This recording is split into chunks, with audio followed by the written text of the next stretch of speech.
and then of course later on it was validated. This is called the scientific process. Now very interestingly, there is another process called the engineering process. And here I would like to quote Henry Royce, that means one of those of Rolls Royce. We all know Rolls Royce. We'll be very happy if I have a Rolls Royce. Now, Henry Royce, being one of the the great innovators, once he was asked by a journalist that what is a technical process or an engineering process. His answer was completely different from Feynman's answer. He said that if there is something, you improve it. And if it is not there, make it. That was Henry Royce's statement on the engineering process. So I think I find this absolutely truth, and it is very, very important in our life. When I was looking at big data, now I don't work on big data or anything, but I just give you another thing I have learned in my life. We all handle with a lot of data, but we can look into the same data in multiple ways. But this has no meaning if I just say that. So let me tell you a story, and this is a real life story. You can Google it. It happened during the Second World War. And whoever knows the Second World War, you know it has two distinct parts. Part one, when Germany was winning, and part two, Germany lost. This particular story was in the first part when Germany was winning. And you all know that the entire Europe was occupied by Germany except the British Islands. So the Allied forces were sending aeroplanes to bomb the German positions. But then Germans are shooting. So 20 airplanes are going, only 10 are coming back. And that was a big loss for the Allied forces. So there was a big meeting of military generals that what to do. And they collected data from all the aircraft that has come back. And what they noticed is that, look at that, say if it is the aircraft, then they found that this part of the aircraft have a lot of bullet holes. Then military general said that, well, let us reinforce that part. In that meeting, there was a mathematician present, Wald, Abraham Wald. I don't know what he was doing there, but he was there. It's a real story, you can check it. Then Abraham Wald said, I don't agree with you generals, because you are looking at these aircrafts which are able to come back. That means when a lot of bullet holes are here, it still could fly back. What happened to those 10 aircrafts which came down, fell down? They were hit on the other part. That's why they could not come back. So if you want to reinforce on the other side, not on that side. That was the decision taken in that meeting, and history of World War changed. Now that's what I call looking at the same data differently. See, the military generals were looking at it in a certain way, and that person looked at it in a completely different way. Can we not do it in our life? So that's the second thing I have learned in my life. Third thing that I have learned in life is we all try to give solutions. But can we give simple solutions? See, in a technical or scientific world, we have something called noodle solution. You know the noodles, right? When you cook and you try to put out, you will see it's like this. So it's called noodle solution, and noodle solutions are very good because nobody understands it, only you understand it. And people will say, oh, what a great solution that is. But can I give a simple solution?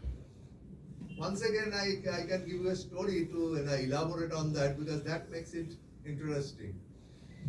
Now, AK-47 you all know, right? I think everybody knows AK-47. Now, what is this AK-47? This is automatic Kalashnikov 47. Automatic is obvious. Kalashnikov is Mikhail Kalashnikov, a Russian. And 47 is something different. Anyway, who was Mikhail Kalashnikov? Mikhail Kalashnikov was just an ordinary Russian from a remote place, not from the city. And during the Second World War, he was sent to the war. And he was very young, about 17, 18 years old. And that was that part of the World War when Germany was winning. And so Kalashnikov got wounded in the Second War that time. He got a bullet. Now, then he was returned back from the war front, and when he was recovering, Kalashnikov started thinking, actually, what happened at the war front? He realized that the Russian rifles, after some 5-6 shots, they were getting hot and jammed. Whereas the German rifles were not like that, so they got shot. Then he started, or his thought that I will make a rifle. He was that sort of person. He didn't have a formal education. But he started designing a rifle, and then in 1945, when the World War was over by that time, he finally designed a rifle and went to Russian military, and all generals laughed at it. Who are you to design a rifle? You are not even a technical person. But he was very persistent. He went from general to general, and for 2 years, and in 1947, Russian military agreed to test his rifle, and they tested it and accepted it as one of their official rifles for Russian military.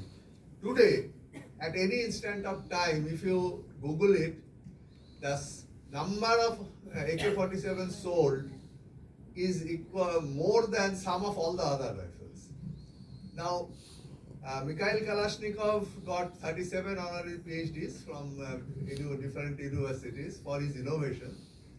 When he became very famous, one journalist asked him, what is so special in AK-47? It works in Siberia extreme cold, it works in Sahara extreme hot, it works in Brazilian jungle extreme rain. What is so special in it? What Kalashnikov answered? He said, its design is simple. That was the single answer he gave. Its design is simple. And then he said, to make a simple design is extremely difficult. Now, that's what another thing I have learned in life, that we don't give simple solutions. We try to give what I said, that noodle solutions to the problems. So that's another thing I have learned. And the final thing I would like to say, I have understood one more thing. See, if I give one equation, make it 1 to the power 365. The answer is 1. 1.01 to the power 365. If you have any your mobile and you can do it, it becomes 37.78. Now why I am telling you that? That is a reason. Now 1 to the power 365 means that I am doing the same thing every day.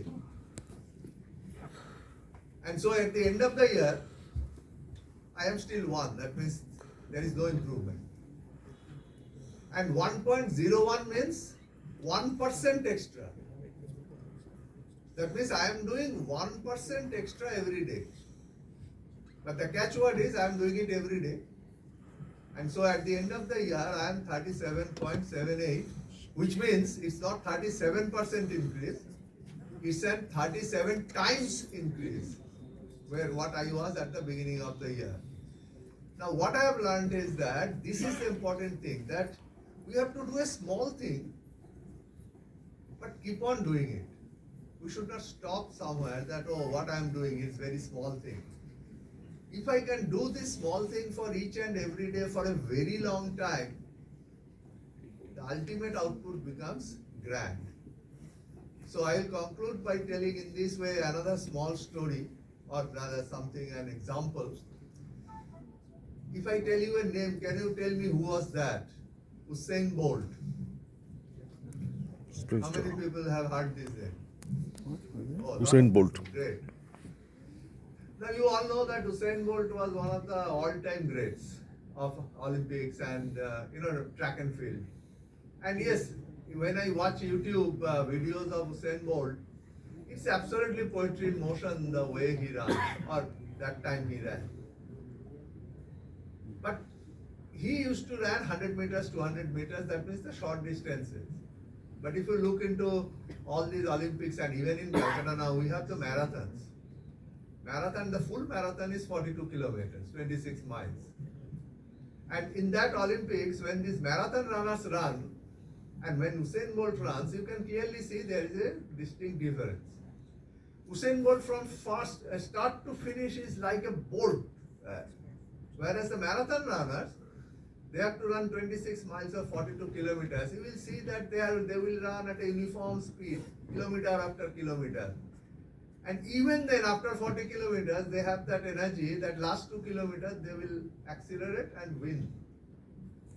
My only question is, when I learned in my life, is that when I graduated, I was about 21-year-old. If I assume that if I retire at 60 years of age, that means I will work for 40 years. Now that's not a 100-meter race, or that's not a 200-meter race. This is a marathon race.